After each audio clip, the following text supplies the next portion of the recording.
Okay guys, Assalamualaikum and selamat malam. So bersama lagi kita dalam episod Daily Vlog number 3.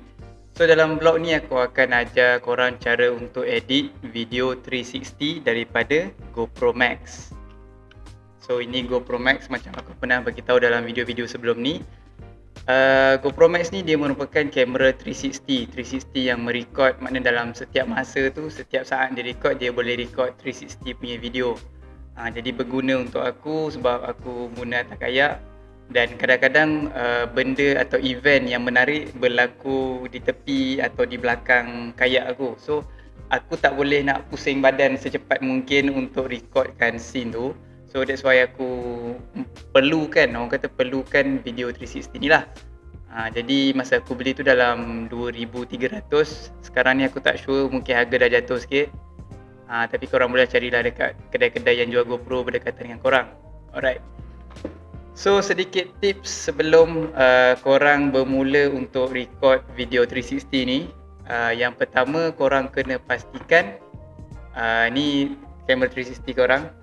Korang kena pastikan dia punya base, dia punya tapak dia ni, dia punya tapak dan dia punya monopod, dia punya lebar dia tidak melebihi dua lens depan belakang. Kalau korang perhatikan, tak tahu korang nampak tak dalam video kecil ni, aku dekat sikit, nampak tak Max?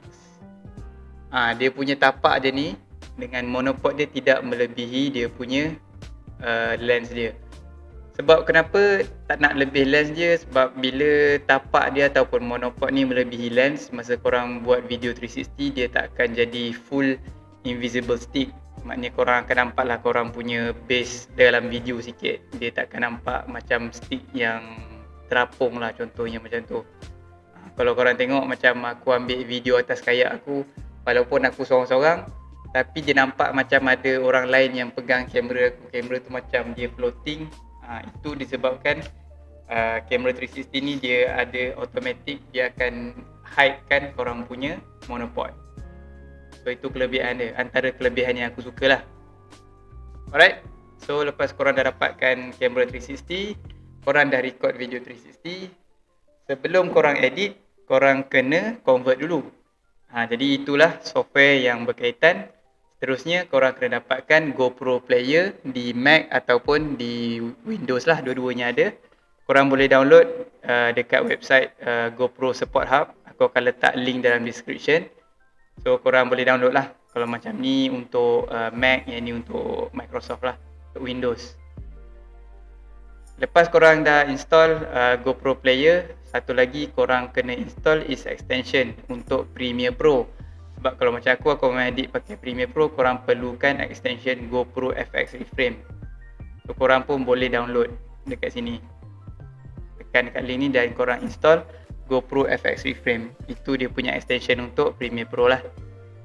Right, lepas korang dah install dua-dua tu, kita akan bermula dengan convert file. Sebab secara asalnya video 360 yang korang record, dia punya file dia macam ni, extension .360. Ini file ni korang tak boleh edit dalam Premiere Pro. Dia tak recognize file ni sebab ini file 360 ataupun file bulat lah. Dia punya rupa dia macam ni. Kalau aku ambil, aku heret kat sini. Okey, korang akan dapat video 360 yang macam ni lah. Maknanya korang boleh main dengan dia punya apa nama ni, orientation. Ada muka aku. Ini short video aku record dalam studio aku. So kita tengok. Ding. Korang boleh, untuk playback ni korang boleh pilih dia punya angle.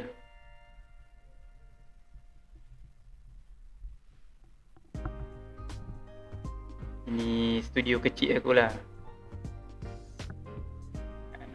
Tu ada rod. Langgar pula dah. Dan barang-barang lain lah. Okey, tapi bila korang dah record 360 ni, kadang-kadang korang record banyak tau. Korang record banyak shot and then korang nak convert sekaligus. Itu kegunaan batch exporter. Korang pergi dekat atas ni, file, batch exporter, dan korang akan keluar macam ni lah. Right. So sekarang ni aku ada satu je file aku nak convert, tapi tak apalah aku tunjuk. Tapi Tapi sekiranya korang ada banyak file, korang bolehlah edit semua file 360 tu dan letak dekat sini. Okay.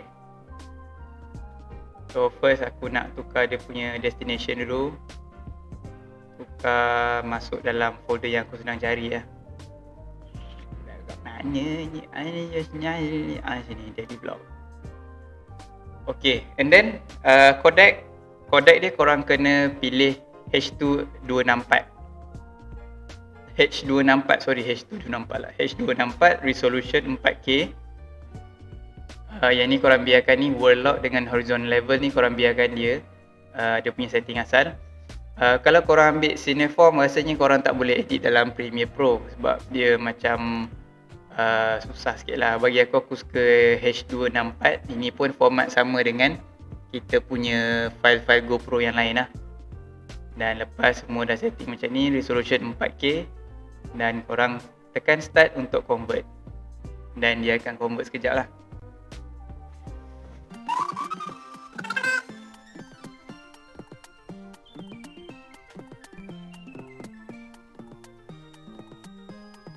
Ok, lepas korang dah convert, korang akan dapat dengan file ini, nama dia equirectangular file.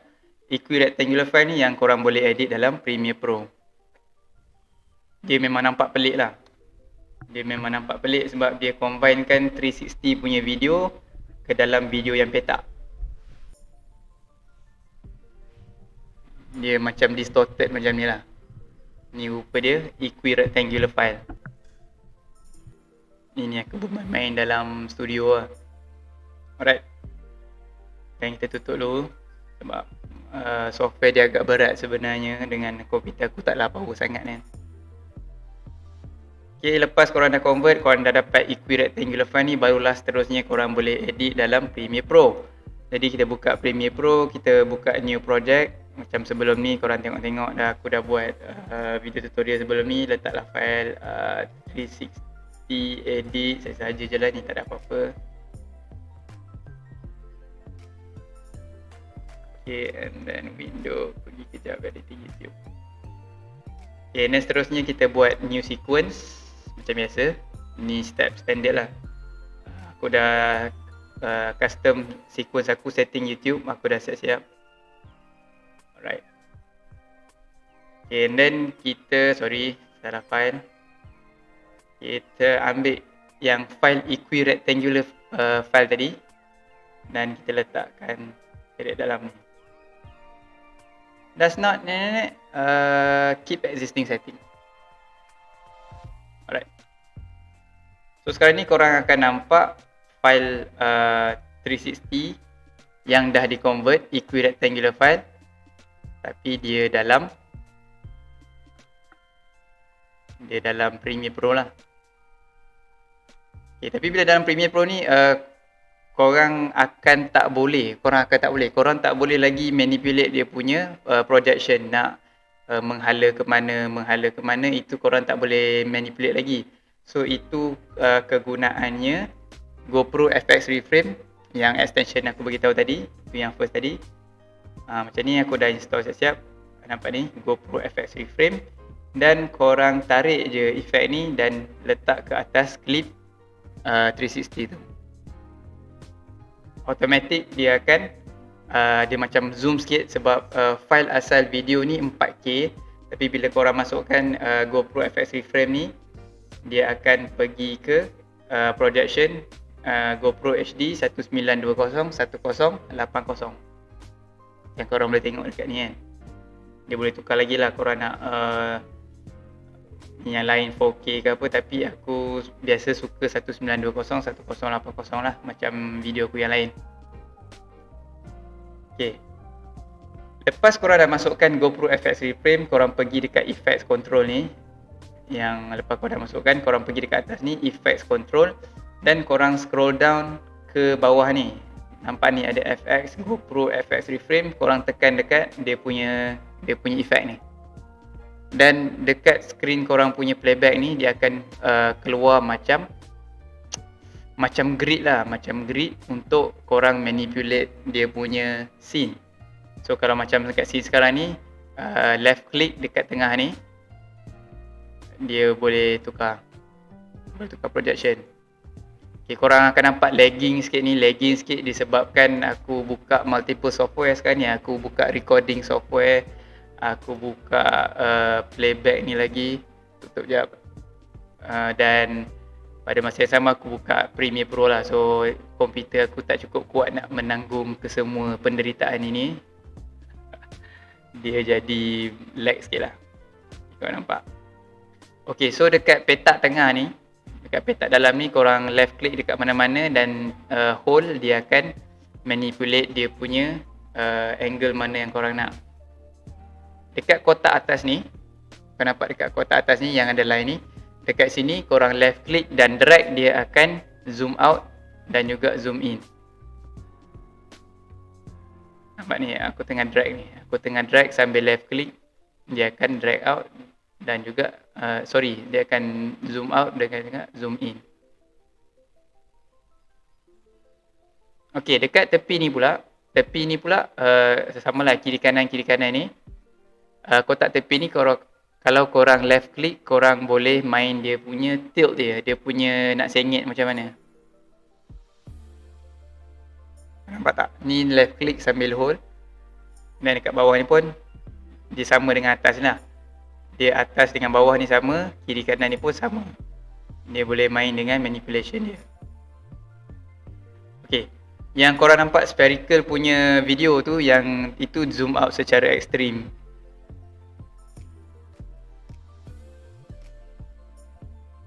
Okay, so kita zoom out, tak nak banyak sangat dia nampak pening.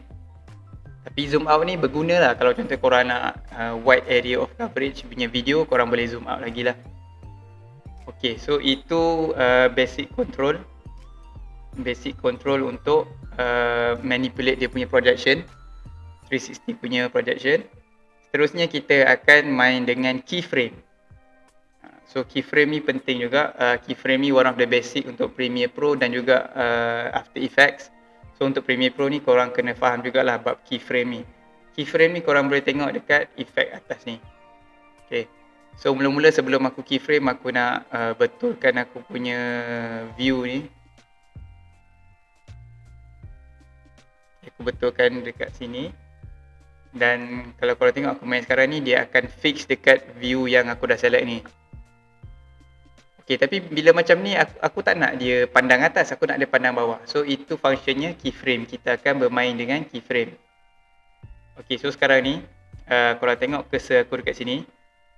Dan keyframe yang akan biasa aku bermain, dia biasa aku akan main dengan 4 parameter ni.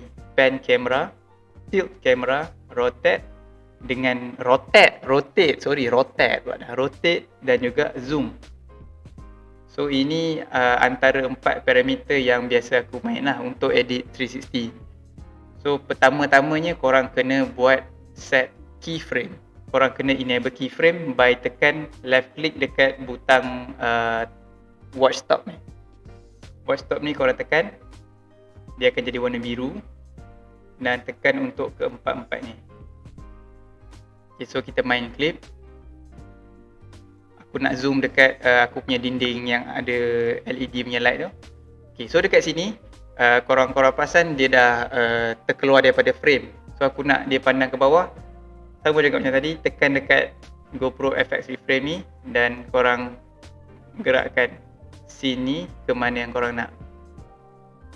Dan automatic dekat sini korang nampak dia ada buat keyframe untuk keempat-empat yang kita dah enable ni.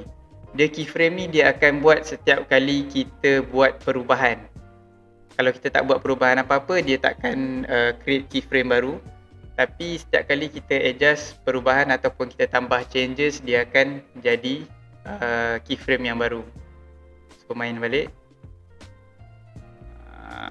Okay, macam ni kita nampak still out of frame. Kita nak adjust dia bagi masuk frame balik. So aku pun left click dekat sini.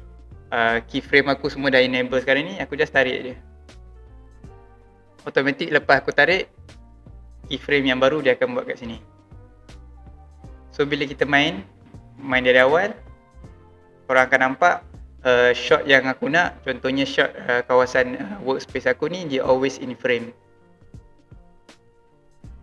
Nampak tak? Dia berjalan ke keyframe ni.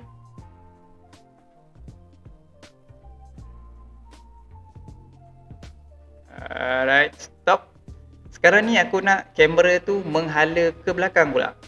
So aku dah stop dekat mana yang aku nak dia pusing ke belakang. And then aku just tekan left click dekat sini, sama juga. Dan aku akan pusing kamera menghadap ke mana yang aku nak. Contohnya macam ni lah untuk tengok muka aku balik. And then pergi ke depan dan kita akan main balik. Dan selepas keypon ni dia akan berpusing. Okay. Dia kamera berpusing ni, padahal kamera tu aku pegang dia statik tau. Dia kamera tu aku tak pusing langsung pun. Yang berpusing hanyalah keyframe yang kita mainkan di dalam video sahaja. Okay, seterusnya aku nak dia, okay, sekejap, sebelum tu aku nak untuk duration keyframe dekat sini dengan yang depan ni, aku nak dia maintain dekat muka aku. So sekarang ni bila tak ada perubahan, dia takkan letak keyframe. So kita kena letak dia punya keyframe dia secara manual. So tekan dekat sini 1, 2, 3, 4. Dan sikit lagi ni aku nak dia menghala, tekan GoPro FX Frame dulu. Nak dia menghala ke depan pula.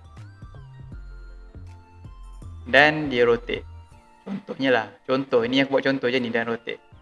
Okay, so berkenaan keyframe dekat sini, dekat sini antara space ni, disebabkan tiada perubahan, jadi dia akan maintain shot dekat mana yang kita set dia.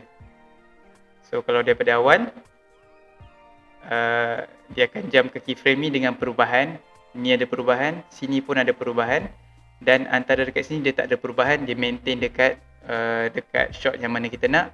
Dan seterusnya untuk point yang terakhir, untuk keyframe yang terakhir aku letak ni, dia akan pusing balik dan dia ada rotate sikit. So kita tengok playback dia macam mana. Ni nampak dia pergi ke arah video aku. Dan okay, dia pusing ke aku. Dan okay, untuk duration ni dia akan maintain dan dia akan berpusing, dan final dia akan rotate. Okay, dan video ni dia akan stay, ataupun dia punya parameter dia akan fix dekat mana last korang tinggal dia. Untuk yang last aku tinggal ni, dia ambil shot ni dan ada sedikit pusingan ataupun tilt orang kata. So dia akan maintain untuk position macam ni sampai habis klip, selagi korang tak tambah keyframe baru sampai habis. So itu adalah keyframe dan juga cara edit untuk video 360. So then lepas tu korang boleh render macam biasalah. Korang tengok video aku sebelum ni, cara aku edit video untuk Premiere Pro, korang boleh render macam biasa je lah.